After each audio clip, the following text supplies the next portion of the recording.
Do you ever sit alone and think so much? You replay conversations. How many nights did you waste thinking about something?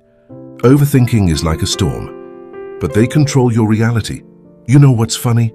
It only creates the problems that weren't even there, because your brain is trying to protect you, but in reality.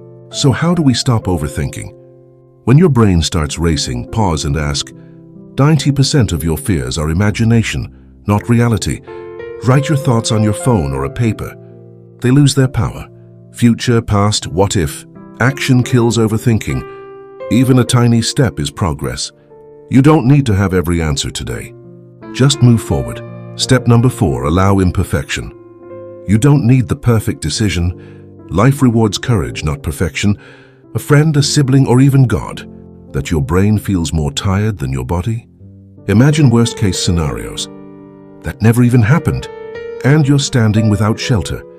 Your thoughts are not reality, and your mind becomes a battlefield. Overthinking doesn't solve problems. But why does this happen? It overanalyzes every little thing, thinking it will keep you safe. It traps you in fear. Step number 1, catch the thought. Is this happening right now, or only in my head? Step number 2, give your mind a task once they're out of your head. Step number 3, shift your focus to action. These are overthinking's favorite words. Take one small step toward what scares you. Step 4, allow imperfection. You don't need the perfect decision. Life rewards courage, not perfection. You don't need to have every answer today. Just move forward. Step number 5, talk to someone. Sometimes sharing a thought is enough to break its weight.